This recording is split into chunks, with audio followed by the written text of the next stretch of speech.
Mesdames et messieurs les élus, chers Montreuilloises, chers Montreuillois, ce soir, nous sommes marqués partout en France par le meurtre de Naël, 17 ans, survenu hier à Nanterre lors d'un contrôle routier. Ce soir, nous exprimons toute notre solidarité avec sa famille, ses amis, avec toutes celles et ceux qui, comme nous, respectent la valeur de chaque être humain. Je vous propose d'observer une minute de silence, un silence qui soit à la fois de recueillement, de douleur et de colère.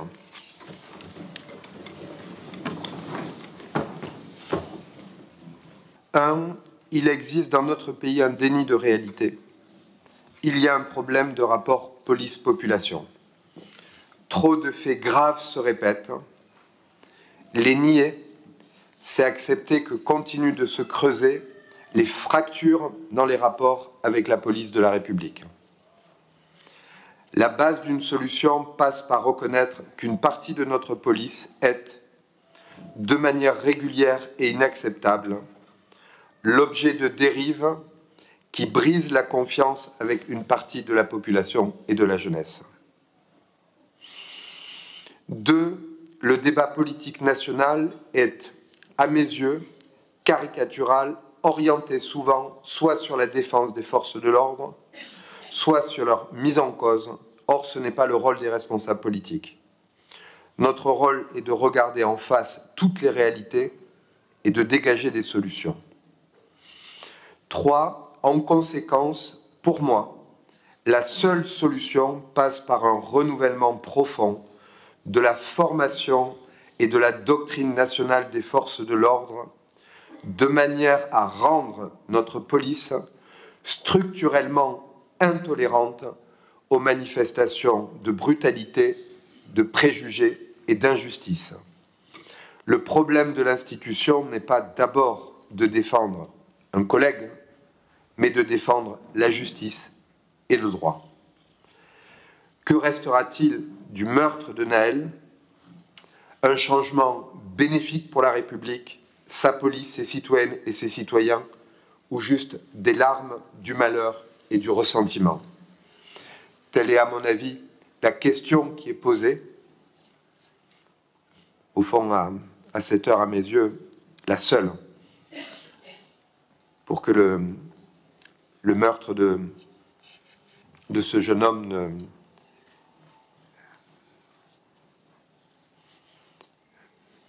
ne reste pas sans effet et transforme notre situation présente.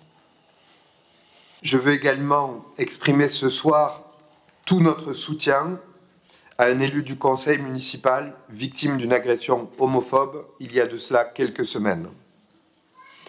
Luc Digalo, mon adjoint, est tombé dans un guet-apens homophobe. J'écris et je le redis, les agresseurs de Luc sont des lâches, des individus dont les actes ne méritent aucun respect. La justice doit être rendue et j'ai pu saluer comme Luc l'implication des enquêteurs et du parquet pour leur implication dans les premières heures qui ont suivi cette agression. Les valeurs de Montreuil sont claires, nous défendons une politique de lutte contre toutes les formes de violence. Cet événement renforce notre engagement en faveur de la prévention et de la lutte contre toutes les formes de discrimination. Il ne faut jamais oublier que les préjugés, les mots, les idées entraînent des conséquences. Le sexisme tue, l'homophobie, la lesbophobie, toutes les formes de discrimination tuent, le racisme tue. Luc, je voulais que tu saches notre soutien et à titre personnel, la grande dignité que j'ai éprouvée à la lecture du message que tu as publié. Au nom du groupe Montreuil Rassemblé, nous exprimons solennellement notre émotion face à la mort du jeune Naël et pense que la vérité et la justice doivent prévaloir parce qu'un refus d'obtempérer ne doit pas signer l'arrêt de mort pour la personne qui le commet. Nous nous associons donc également à la tristesse et au chagrin de la famille et des proches de ce jeune homme. Je voulais également, toujours au nom de mon groupe, saluer le courage et témoigner de tout notre respect à notre collègue Luc, victime d'une agression inqualifiable, d'une agression homophobe. Respect pour vis-à-vis de lui de s'être exprimé comme il l'a fait, sans phare et simplement authentique de ce qu'il a vécu et des douleurs physiques et psychiques subies. Nous continuerons à mettre tout en œuvre pour lutter contre toute atteinte à la dignité humaine. Nous continuerons toujours d'être aux côtés de ceux qui sont discriminés. Notre groupe Montreuil Écologie, Europe Écologie Les Verts s'associe évidemment à l'hommage que nous venons de rendre à Nahel. Nous avons apprécié, monsieur le maire, que vous parliez de meurtre plutôt que simplement d'agression ou de mort. Nous étions hier absolument révulsés, en effet, en découvrant la vidéo où l'on entend un policier dire à son collègue « Vas-y, shoot-le ».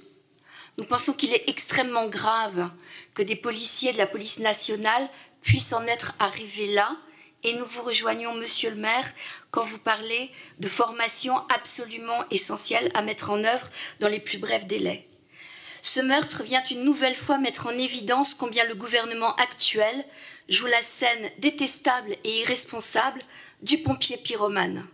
Depuis la révolte des Gilets jaunes, en passant par les répressions des militants et citoyens marchant contre la réforme des retraites, jusqu'aux attaques en quad de la brave M lors des manifestations de Sainte-Soline, ce qu'il faut bien appeler la violence d'État ne fait que monter. Nous le dénonçons avec force et Europe Écologie Les Verts a créé à l'initiative de notre secrétaire nationale Marine Tondelier un observatoire des violences contre les écologistes. Nous pensons que cette extrême vigilance de toute la gauche écologiste doit monter en puissance. Nous ne devrons plus rien laisser passer, parce qu'il est de notre devoir, face à toutes les violences, de prôner un monde de justice sociale, de respect mutuel et, au fond, de qualité de vie ensemble. Dans un contexte de montée de l'extrême droite, de violences de plus en plus banalisées, nous tenons ainsi à exprimer notre solidarité vis-à-vis de toutes celles et ceux qui vivent au quotidien ces intimidations, ces agressions physiques et ou verbales. Nous condamnons avec la plus grande fermeté tous les propos stigmatisants, sexistes, grossophobes, racistes, validistes et autres. Et vous me permettrez, chers collègues, de finir en soulignant qu'en cette fin juin, mois des fiertés, nous portons ce message avec encore davantage de ferveur et avons une pensée ô combien compatissante à ton égard, cher Luc. Merci, monsieur le maire. Merci pour vos mots simples et forts et qui mettent les mots sur des réalités, en fait, qui ne se contentent pas de constater des faits, mais qui parlent effectivement du rapport entre la population et la police, ou entre la police et la population, rapport qui ont toujours été compliqués, mais qui semblent vraiment dégradés et avec une confiance qui sera de plus en plus compliquée à reconstruire, et avec un certain nombre de choses dont on a parfois coutume de dire systémiques, et qui sont effectivement de la violence systémique, et parfois des formes de racisme systémique dans cette police, comme l'ont dit un certain nombre de personnes à juste titre. Si le jeune Nahel n'était pas racisé, il serait probablement encore vivant aujourd'hui. Je veux dire, le fils d'un homme politique bien connu a fait un délit de fuite après avoir blessé plusieurs personnes dans Paris au volant d'une voiture. Il n'est pas mort, voilà. Pas la peine d'épiloguer là-dessus. Je pense qu'on a aussi, je pense, toutes des pensées pour les élus de Nanterre aussi, ce soir, et des villes où les choses se passent mal. Patrick Jarry, que j'ai l'honneur de connaître et qui est un maire qui se démène pour sa commune, a eu des mots lui aussi forts, et il est obligé de à la fois dire sa colère et en même temps d'essayer de ramener le calme. C'est pas simple, et un certain nombre de mouvements politiques et d'élus nationaux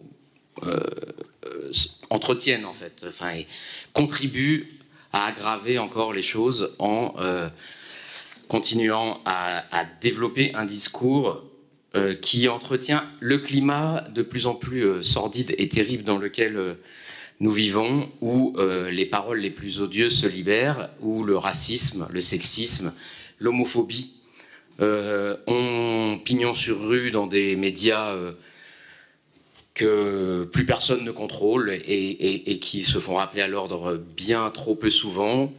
Je pense à CNews, mais quand on voit ce qui est arrivé à Europe 1 et ce qui est manifestement en train d'arriver aussi au journal du dimanche, on ne peut qu'être inquiet. Et cette libération de la parole crée aussi un climat de permissivité, de confiance, dans laquelle s'engouffrent un certain nombre de personnes, dont des policiers, dont des membres des forces de l'ordre. On a vu que dans les personnes d'ultra-droite qui sont aujourd'hui en procès dans un certain nombre de procédures qui relèvent de l'antiterrorisme, il y a hélas régulièrement des membres des forces de l'ordre. Tout ça est inquiétant et effectivement, les élus locaux que nous sommes sont souvent un peu entre le marteau et l'enclume et dans un rôle pas facile. Et c'est vrai que par moment, se serrer les coudes est important. Le fait de l'avoir fait et de le faire ce soir pour notre collègue Luc, à qui j'ai eu l'occasion de le dire personnellement, mais à qui je veux redire à la fois toute ma sympathie et mon empathie, d'autant plus, hélas, facile pour moi que je sais, hélas, ce que c'est que de subir dans sa chair l'homophobie. Mais aussi le remercier et vraiment le remercier pour le fait d'avoir eu la force, à quelques jours, quelques semaines après cette agression terrible, de réussir à prendre la parole publiquement.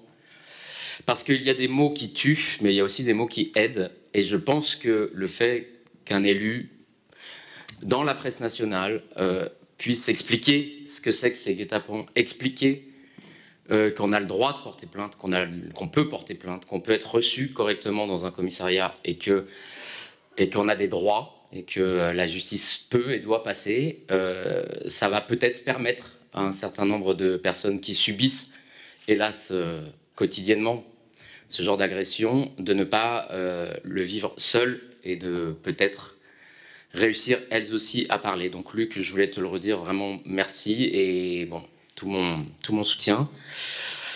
Je voudrais terminer juste en élargissant un peu le propos, parce que finalement on est aussi dans le même genre de choses, puisque la xénophobie et la façon dont sont traités les migrants en France est pas reluisante non plus. Un certain nombre de jeunes migrants en errance sont en train de passer de parc en parc, en fait, en Seine-Saint-Denis, après avoir été virés de façon extrêmement brutale de Paris, et notamment de la place devant le Conseil d'État où ils s'étaient installés. C'est un dossier extrêmement compliqué, d'autant que ces jeunes, on en parlait tout à l'heure avec une de nos collègues, sont peu, voire pas organisés, ont peu ou pas de représentants, ne savent pas très bien ce qu'ils veulent et où ils en sont. Néanmoins, il me semble que quand nous sommes des collectivités de gauche, et pour qui le devoir d'humanité est primordial et prioritaire, et que franchement, si on pouvait essayer, évidemment, l'État a un rôle, et la façon dont le préfet se dédouane systématiquement de ces cas-là est pas supportable, mais quand des jeunes sont chez nous, des jeunes errants, en errance, alors qu'il fait 30 degrés et qui sont dans des conditions sanitaires terribles, peut-être les laisser se poser un moment, que ce soit au parc des Beaumont, au parc des Guilans ou au parc de la Sapinière, à Romainville où ils sont maintenant, me paraîtrait une bonne chose. Et j'appelle vraiment les élus, que ce soit du département d'Est Ensemble ou de notre commune et des communes avoisinantes, à faire parfois passer la logique humanitaire et d'accueil avant une logique gestionnaire et de, si vous me permettez l'expression, refilage de la patate chaude, même si évidemment personne n'a envie d'avoir à ajouter des dossiers compliqués aux dossiers compliqués. Merci, monsieur le maire, pour vos mots sur le meurtre de Nahel, propos auxquels souscrit pleinement le groupe Montreuil Socialiste. Hier et aujourd'hui, l'émotion est immense. D'abord parce qu'un jeune de 17 ans a été tué d'une balle dans la poitrine à bout portant, sans que, et l'enquête le confirmera, sans qu'aucune circonstance de danger imminent ne le justifie.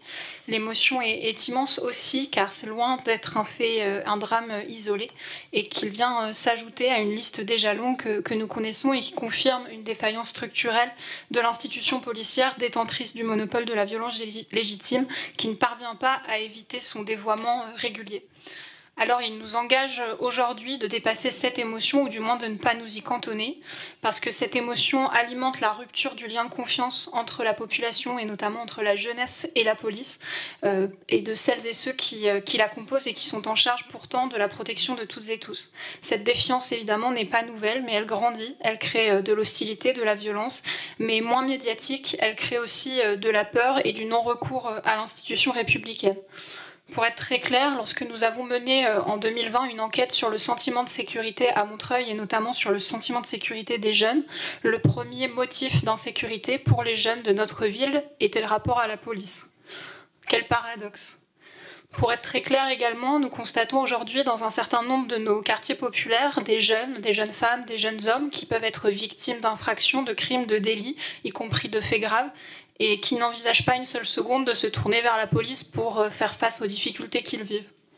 Cette situation, cette dérive n'est pas tenable. En tant que responsables politiques locaux, nous essayons chaque jour de bricoler pour retisser les liens et rapprocher des rapports distendus. Mais la situation actuelle doit appeler, comme l'a rappelé Monsieur le maire, à des réformes structurelles. Ne nous arrêtons pas à l'indispensable procédure judiciaire qui doit produire la vérité et rétablir la justice, mais faisons en sorte que ce soit le dernier drame, en confortant enfin une police républicaine, par une refonte profonde de la formation, du management, de la doctrine et des conditions d'intervention, de l'accompagnement des policiers, de la gestion des carrières, des moyens humains et matériels. Il faut rebâtir entièrement la maison police nationale pour la sauver d'elle-même et refonder un service public de la sécurité à la hauteur du droit, des besoins des citoyens et de la vocation initiale de celles et ceux qui s'y engagent. Ce service public de la sécurité, c'est aussi celui qui doit protéger et qui recherche actuellement activement les agresseurs de notre collègue Luc Digallo, à qui le groupe Montreuil Socialiste, évidemment, tient à témoigner son profond soutien et sa solidarité. Mon cher Luc, la haine dont tu as été victime se situe en dehors de l'entendement. Elle nous rappelle douloureusement que l'homophobie est toujours là, parfois ostensiblement revendiquée, parfois tapie dans l'ombre et prête à frapper, pariant de surcroît sur la honte de ses victimes pour prospérer.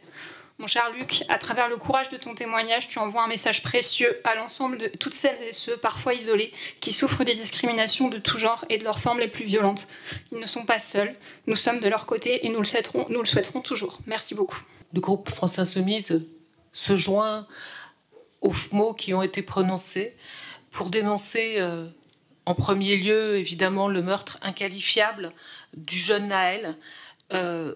C'est avec ce nouveau drame, c'est donc l'accélération des violences policières qui ne sont que l'expression d'une volonté politique, d'un pouvoir qui veut faire peur. Les arrestations, les gardes à vue arbitraires, la transformation des manifestations en espace de non-droit où n'importe qui peut être frappé, mutilé.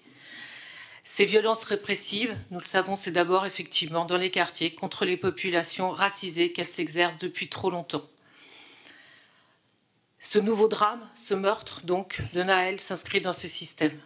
Nous sommes horrifiés qu'un gamin de 17 ans puisse dans notre pays trouver la mort de cette façon aussi froide, aussi brutale, aussi délibérée. Il est évidemment aussi insupportable de savoir que le premier réflexe de cette institution, c'est effectivement d'avoir cherché déjà à se protéger, à mentir, au lieu de vouloir tout de suite faire face à sa responsabilité. C'est vraiment quelque chose qui est encore plus révoltant.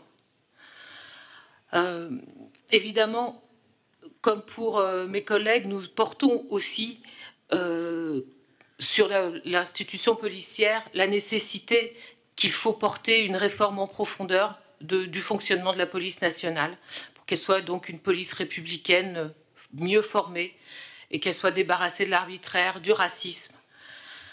Et évidemment que l'IGPN soit refondée et qu'elle soit dotée, que la police nationale soit dotée d'une instance de contrôle qui soit réellement indépendante. Nous réitérons évidemment nos condoléances à la famille de Nahel. Une marche blanche est organisée jeudi à 14h, donc demain, à Nanterre. Nous pensons, pour la France insoumise, que déjà, en premier lieu, une suspension immédiate de l'odeur du tir et des policiers qui ont menti pour conférer son acte soit mise en œuvre. Évidemment, la nécessité d'une enquête et de sections efficaces. Et nous avons proposé la mise en place d'une commission d'enquête parlementaire sur le refus d'obtempérer. Et évidemment, l'abrogation de l'article 435.1 du Code de la sécurité intérieure de la loi de 2017 de Bernard Cazeneuve, car depuis son arrivée, le nombre de tués par les tirs policiers visant des personnes se trouvant dans des véhicules a été multiplié par 5. Et nous demandons également la dissolution du syndicat France Police, qui a pris officiellement position pour saluer cet acte inqualifiable. Concernant, maintenant, je voudrais évidemment aussi dire un mot pour mon collègue et camarade Luc, auquel nous avons déjà discuté assez longuement tous les deux. Nous lui avons exprimé au nom du groupe évidemment notre soutien, notre solidarité. Et il sait que nous sommes évidemment horrifiés par l'acte, par cette agression au caractère homophobe, de répression, de cette violence. Et ce que je voudrais dire, c'est que il a exprimé évidemment, il a fait un acte courageux en s'exprimant. Et il faut dire que l'espace public appartient à tous. Nous avons droit d'aller partout, à n'importe quelle heure, et de rencontrer qui on veut, quand on veut. Que nous soyons une jeune femme, un homme, une personne âgée. C'est insupportable aussi de vivre aussi dans une société où peut-être le premier réflexe qui peut venir, ce serait de dire aux gens « Ah mais fais attention, ne sors pas ». Non, nous avons tous et toutes le droit de sortir quand on veut. Donc c'est aussi, je pense, ce que Luc veut aussi défendre au travers de son expression. Et il le sait, nous sommes vraiment pleinement en accord avec cette démarche que nous soutenons à 100%. Et puisque nous avons eu des mots très durs, évidemment, contre l'institution policière dans ses dérives insupportables, eh bien, nous savons aussi, c'est aussi une institution qui sait quand même faire face aussi quand elle est en dialogue avec des fonctionnaires qui sont conscients, voilà. Eh bien, en l'occurrence, dans le cas de Luc, disons quand même qu'il a été reçu d'une excellente façon. Donc, on peut construire pour refaire de notre police nationale la police dont une société normale a besoin.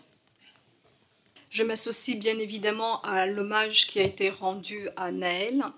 Et je voudrais également vous remercier, Monsieur le maire, pour vos propos, à la fois sur le meurtre de Nahel, mais également sur la nécessaire évolution des rapports police-population.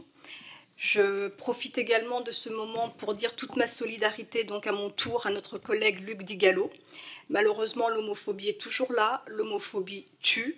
Et merci Luc donc pour ton courage qui a témoigné, qui participe de la nécessaire lutte contre l'homophobie. La police n'a pas de permis de tuer arbitrairement. Il s'agit, comme ça a été dit, dans le cas de Nahel, d'un meurtre qui vient détruire encore plus les relations de confiance entre la population et la police. C'est un événement extrêmement grave qui doit appeler à plusieurs réformes de la police. Je ne vais pas reprendre tous les mots qui ont été dits ici, mais il y a des sujets extrêmement importants pour la police, notamment la formation. Il y a un enjeu de former les policiers. On sait, on l'a déjà beaucoup dit, par exemple, on l'a évoqué tout à l'heure sur les cas de manifestations et les flashballs qui ne sont pas utilisés correctement faute de formation. Il y a un enjeu de formation sur tout l'ensemble de la police. Et après, il faut aussi, dans cette réforme, donner les moyens à tous ces policiers qui sont quand même des êtres humains de travailler dans de bonnes conditions et pas seulement en multipliant, et pas du tout en multipliant justement les armes à feu, parce que c'est un petit peu le cas, et en particulier ne pas étendre leur usage, puisque la loi de 2017 étend l'usage des armes à feu dans le cas des refus d'obtempérer, et résultat, depuis cette loi, le nombre de personnes qui sont mortes dans les cas de refus d'obtempérer ont augmenté considérablement. Donc il y a un enjeu de réformer en particulier cette loi. Je vais terminer juste ce propos concernant ces événements de Nanterre par évidemment un message et une pensée pour la famille et les proches de Nahel qui sont dans la souffrance. Justice doit être faite, et en particulier face au mensonge qui a commencé à être dit, et face au mensonge alors que Nahel ne peut plus témoigner. Bon, et sans transition, parce que il y a des questions ici aussi, je vais juste évoquer effectivement mon agression pour vous dire, vous remercier vous tous, vous toutes et vous tous, élus, et tous ceux qui sont dans le public et qui regardent peut-être la télé ou ailleurs. Tous ces messages de soutien sont vraiment chaleureux, et c'est important d'être entouré dans ce genre de situation traumatisante. Ça nous aide à surmonter ces épreuves. Si je l'ai rendu public, ce n'était pas pour multiplier les messages, mais pour dénoncer un phénomène qui se produit encore trop dans l'indifférence. Je pense qu'on pourrait résumer mon message par une volonté de donner du courage à tous ceux qui sont agressés, qui subissent les discriminations, de prendre la parole et d'aller dans un commissariat, d'aller déposer plainte, d'aller en tout cas dénoncer ce qui se passe, et quelque part en contrepartie dissuader de potentiels agresseurs d'agir, parce qu'ils pourraient du coup être poursuivis par la police. Voilà, merci.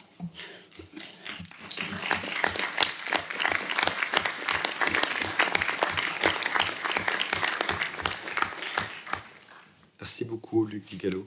Je passe la parole à Belaïd Bedreddine pour l'examen de la délibération numéro 1.